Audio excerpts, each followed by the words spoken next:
This is a lot for me. Well, you can see the mosquitoes flying around. Oh my gosh. Wow, I need to know what to do about this stuff. Look, I'm hearing noises because I'm so scared. Like there's a whole load of crap here. Lord, I can't look at this. This gives me too much anxiety. I'm a person, I need to just get out of here for a minute. I can't stay in here, I'm sorry. Hey guys, welcome back. Okay, in today's video, I want to talk about a few comments that were made on some of the previous building videos I've done, the recent ones. Now, first of all, do I regret building this house? No. In a nutshell, no. It has been a labor of love though. It has been it's been tough. It's probably been one of the hardest things that I've had to do. It has sucked everything out of me, if I can say it like that. You know, I saw a comment on one of the building videos I did recently, and someone said, oh, you seem fed up. You should just pack up and just go back to the UK. I'm like, what? It's not that deep. It's not that deep. It is frustrating in times when things happen, right? Because you have to understand, when you're building a house, right, things are going to come up. You do things, you think everything's fine, you're going to move on to the next thing, and then something happens with that thing that you think that you fixed, you know? And so it's like, maintenance in Ghana it's a lot. There's always something that needs maintaining. There's something that needs to be done, something that needs to be done over. Like there's a lot, and sometimes emotionally it can get you, and sometimes that's how I feel. I feel like emotionally I feel very, very drained. You know what I'm saying? Essentially, I'm here, I'm doing it by myself. And so it's hard, especially like when you're a woman, you know, you're trying to do these things, you're trying to communicate with a bunch of guys, and it's like, you know, like you have to give yourself all the confidence to be able to do what you need to do. Do you know what I'm saying? They don't respect women in the same way. And I'm not saying this team does, but I'm just saying in general, like men in this kind of area don't respect women. And so it's like, you know, you're always trying to maintain some type of authority in what you're doing.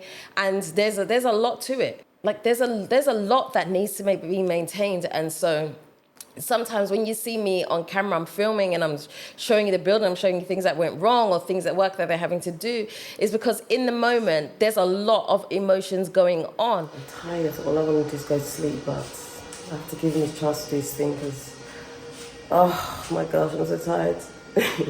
He just has to do his thing because I need it over with. I'm so tired. I don't know what I'm going to do because it's not like I can leave him to do it if he's doing it and then go back to sleep because he's working in my room, or my temporary room anyway. So it's like, oh my goodness. Oh, it's so painful. I actually just want to cry. Just want to cry. So it's like, I don't know if crying will help, but that's what I feel like I could do. You know, like I've had a very, very rough time since I came back from the States. I've had a very, very rough time in terms of like things happening or things that need to be fixed on the house. And it's like, I'm tired of fixing these things. I want to continue to move and build the house. But it's like, you know, you get some money and you think, okay, I'm going to use this for the house, and then it has to go towards something else. Like, there's been like so many little things that I haven't even shown on camera just because I'm in the moment of it, you know. And it's like, it can get very frustrating. It can get overwhelming. I'm not going to lie to you. Like, there's been times where like I pick up the phone to my partner and I'm like crying on the phone because I'm like, I've had enough. I want someone else to come and do this.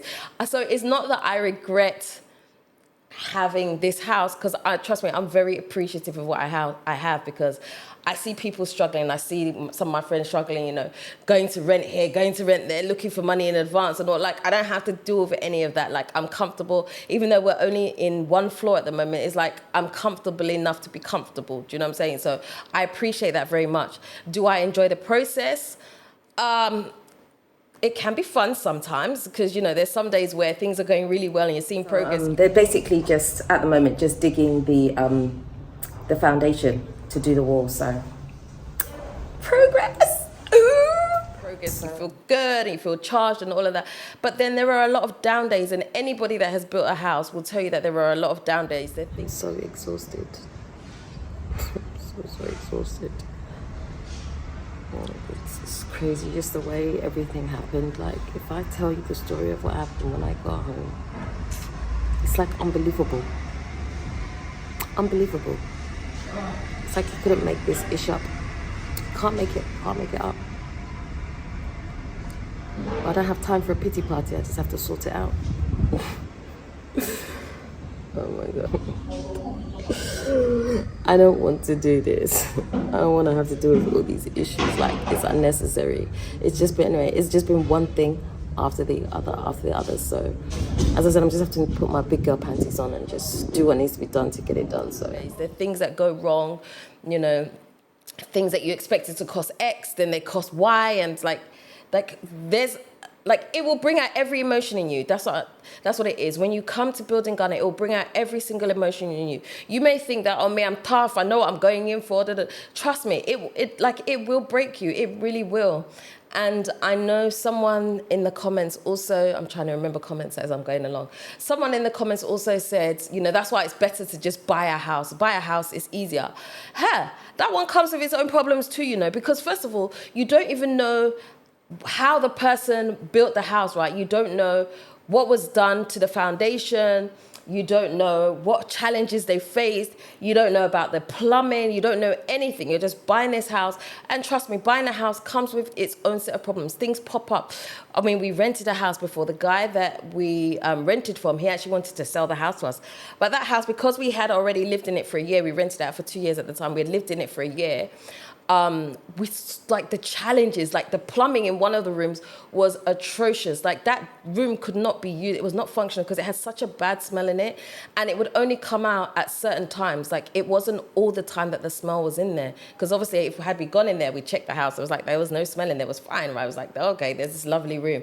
But then I think it was when it rained, something to do with the piping or whatever, so we used to have to keep the door closed. It was a 4-bedroom house and essentially became a 3-bedroom because we couldn't use that. And in order to fix the plumbing, because he wouldn't do it, in order to fix the plumbing, they would have to break tiles, go into the floor and rectify the problem. Can you imagine how much that would have cost? So it's like, none of the situations is an ideal one. So whether you're building, you buy something that's even incomplete and you're coming to finish it, it still has its problems. I mean, you buy an apartment, you still have to deal with HOA. It's like that nothing is perfect. You literally have to pick your poison. Which one do you want? And if I had to pick out of an incomplete house, starting from there, buying a house, buying an apartment, I'm telling you, I would build 100% over and over again. I would build from scratch because I know what I've done. I know what's happened. I've seen the process and all of that. It's just, it can feel like an exhausting process, especially when you don't have like capital just sitting there. I don't have 500,000 in my bank account where I'm like, okay, I'm coming to build this house. No, I build as I get. I build, I do this, I do. Do you know what I'm saying? So it's like there's a lot of moving parts of this whole thing. So I'm not trying to put anyone off, you know, coming and experiencing this process for themselves, because honestly speaking, I feel like in this process, I've learned a lot. I've learned a lot about myself. I learned a lot about project management. I've learned some skills that I didn't even know that I had, you know, and so it's been great in that sense, but it is challenging. And I think even if this house was built and it was finished and I moved into it, I'm still going to have some challenges, you know. My inverter is still going to do what it's going to do. It's going to pack up because the electricity went out, knock something out in the inverter, and then, so you're going to have these issues. These are going to be things that happen. Poly tanks are going to leak. You know, there's certain things that you can't avoid. And so it's just one of those things. Someone was also asking me in the video, why do you have your house so close to a wall? That's why the tank can't get through. Okay, so let me explain that, because maybe you weren't there at the beginning. The house was essentially a part of my parents' house in the beginning, right? So it was one big plot of land. Excuse me. It was one big plot of land. I took a bit for myself, and the part that I took, there was already an existing structure on it, right? There was already a boys' quarters. There was a 2-bedroom boys' quarters on it, and there used to be a swimming pool before as well, but that's covered up, but that's still in the ground. And so sometimes we have issues where because they didn't break the swimming pool when they did it, they just filled it in and covered it up. That's how it was, right? And so there's all these little things that contribute to how the house has been built. So where there was an existing structure, we didn't break everything down and start from scratch. And the reason we didn't do that is because at the time, you know, we needed somewhere to stay in. So we were living in the 2-bedroom. It wasn't even a 2-bedroom. I'm saying, yeah, it was a 2-bedroom, but it was one one door into the whole thing. Anyway, whatever. Anyway, so it's like that's where we were staying. So what we did was we gradually started building on top. And so that's how the house is there. So the house was already very close to the wall. And so it's not like I said, okay, you know what, let's push this house all the way against the wall so that there's no space. No, it's how the house was built. The measurement for the land here in which I am, it's very slim, but it's long. It's like, it's 37 feet by 120. So it's very, very long going down this way, but it's very, very narrow because, you know, the other side was reserved for the family or the rest of the family or whatever, but I have this side. So that's the reason why the house feels like it's very close to the wall. It's just the way that logistics and things like that. So it's either I deal with that or I go find a plot of land somewhere and start building from scratch somewhere else. And like, it just, this is how it is. This is how it is. So there have been challenges on the way. So we make do with what we have, right? So this is what we have. I haven't moved in the house in a while. I'm sure you can all see. There has been so much going on. Last year especially was a very eventful year. So many things happened. And some of you may think, oh, it's because, you know, your ex is not around. That's why you haven't been able to build in the same way. No, it has nothing to do with me. Honestly speaking, I'm being hands on heart, honestly. Like, this house was built for me. I put every single penny that I had into building this. Show you what's happening.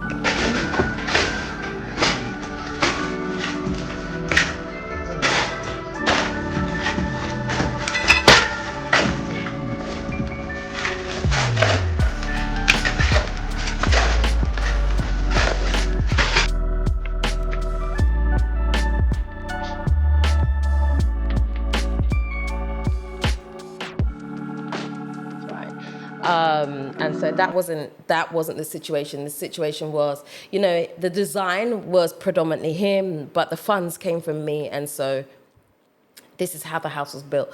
I am going to continue to build. I just need to, like, life has happened to me. Like, you may think I put everything on camera. Honestly, I don't put everything on camera. And all I can say is that life has been happening to me. Life has happened. And I've had to kind of like start again in a lot of different areas. And so it's kind of taken me aback. And, you know, money got tied up in different places and different things have happened to me and all of that. And so this is part of the building process because, you know, we can sit there and watch this video and say, well, you know, you're going to build a house, so you should have a certain amount of money, or even as you're doing it, you know, you just keep going. It's not like that because, as I said, you put money aside for something else happens and you can't do it. And so it takes you back and then things slow down and it's like, oh, and also, I will be honest, there is a level of comfortability in it as well. I think maybe if we had no windows here, where I'm in at the moment, and it wasn't livable, I'd probably be more vim to like, no, I need somewhere to live, like we need to get this done. I'd probably have that more vim. So probably there is a small element of I haven't pushed as hard as I should have. But hopefully, you know, that's about to change. But again, a lot of it is to do with focus too, right? I'm building the business of Fafa by Dela, and I'm very, very serious about that. And so that has taken up a lot of my time. I wake up in the morning, the first thing I think about is, okay, I need to post something on social media, I need to create, I need to follow up with orders, I need to do you know what I mean? There's things that need to be done. And then I have to shoot videos too. So I'm like, oh my gosh, I want the guys to come, but if they come, they're gonna be banging outside. I can't shoot my videos, I can't do my social media stuff. Like there's a lot that has to be thought about. And so it's not just as easy as that. So I mean, I don't regret doing this house. I love this house. Like, for me, I feel very proud of what I've done. You know, the kitchen is like my favorite piece in the house at the moment, but I'm hoping to top that when I do the next level and I do my bedroom. Like, I'm hoping to like blow the kitchen out of the water. And I love the kitchen very much. Someone did ask me, who did the kitchen for me? So the kitchen was done in bits. The kitchen was predominantly done by a company that I found here in Ghana. The inspiration behind it was from Pinterest. I saw, you know, I had a love for black kitchens. I'm like, everybody was like, oh, you should do a white kitchen. I was like, no, I want a black kitchen because I feel like black is timeless. There's something, white is also timeless, but there's something a little bit more edgy about black that I love. Black is like one of my favorite colors. So I went on Pinterest and I looked for design inspo black kitchens, and I found this floor to ceiling black kitchen and I loved it. I even did a video back on it like some years ago before the kitchen was installed here. And that's the blueprint that I followed. So that's how the kitchen came about, right?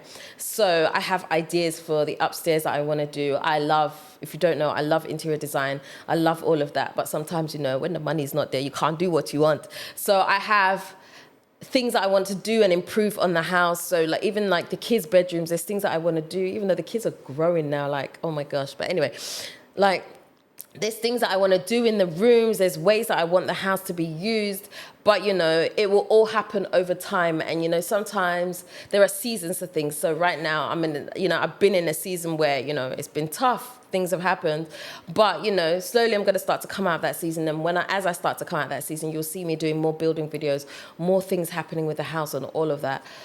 So yeah, I don't regret it. I love the house, but it is frustrating. And if you are coming to Ghana and you're going to be doing a house, building a house, just know that there are going to be tough times. There are going to be times where you feel like quitting. And all those times when I was on camera and I said, I've had enough, I just want to quit. That was a real emotion. That wasn't for the camera. That was a real, very, very real emotion. And that was filled with the fact that, you know, I just come back from the States. My sleep is off. I've had like 3 hours sleep. Someone's knocking on my door. Okay, we're coming to do this and that. And so it's like a combination of all those things just felt like a volcano. Do you know what I'm saying? Where all my emotions were just coming out and I felt very like, this is too much. This is too much. And some of it, like I said, I don't put on camera because I feel like there's no need for the dramatics, you know what I mean? But it does hurt. It does hurt when you've done something and you have to redo it and all of this, and you're having to coordinate people, you're having to micromanage, you're having to do all this stuff. It gets tough. It's exhausting. You know, I'm a single mum, so it's like, hey, everything is kind of like on my plate. So I feel like I'm forever juggling plates and trying to get things done, and it's not easy. If you're a single parent, you know what I'm talking about. But add building a house to it, it can feel like a lot, and so that's what it is. But no, I have no plans to move back to the UK. I'm like, I don't miss the UK in that way at all. Most of the people that I know that I would potentially miss come to Ghana every now and again. So I'm like, I don't miss the grey, gloomy weather. I don't miss any of that. So I don't have the desire to be there. And the only reason I go to the States is because my partner is there, and you know, we're trying to build out the business, and so there's that connection that I have there. But apart from that, I'm very happy in Ghana. I love Ghana. I wish I had freedom to do more of the things that I want to do. You know, some things are tough. Maybe I'll talk about that in another video. But, you know, that's predominantly what it is. But as for the house, I love the house. I'm very privileged to have the house. I love it. And, you know, we one step at a time, every day, another step, another step, another step until we reach our goals. That's just how it is. Yeah, but anyway, I think that's where I'm going to leave the video. Let me know if you have any questions about building the house and all of that good stuff. I think I've covered most of the things that were said in the videos. I believe so. But anyway, that's it. So let me know what you think. Put your comments in the comment section for me. We'll talk about it some more. If you would like to do a one-to-one consultation with me about moving to Ghana, you can send me an email to dela@moretodela.com. If you would like to rent one of my 2 one-bedroom apartments, which was also another a labor of love. Again, that was another thing. Let me just add that, right? Because a lot of the finance that I had also went into doing the apartments, because we had to knock down walls, we had to reconstruct, we had to, like, if you want to see, you can go back and watch those videos. I put a lot of money into those apartments too, so that was another complication to this whole thing. But anyway, so if you'd like to rent one of the 2-bedroom apartments, you can send me an email to the same email address. If you would like to purchase some of my whipped shea butter, you can do so by heading over to the website fafabydela.com, or you can send me an email and we can arrange it from there. And that's it, okay? If you haven't already subscribed to this channel, do me a favor, hit the subscribe button and the notification bell. Don't forget to also like, comment, and share this video. Until next time, I am out. Niti Fafa.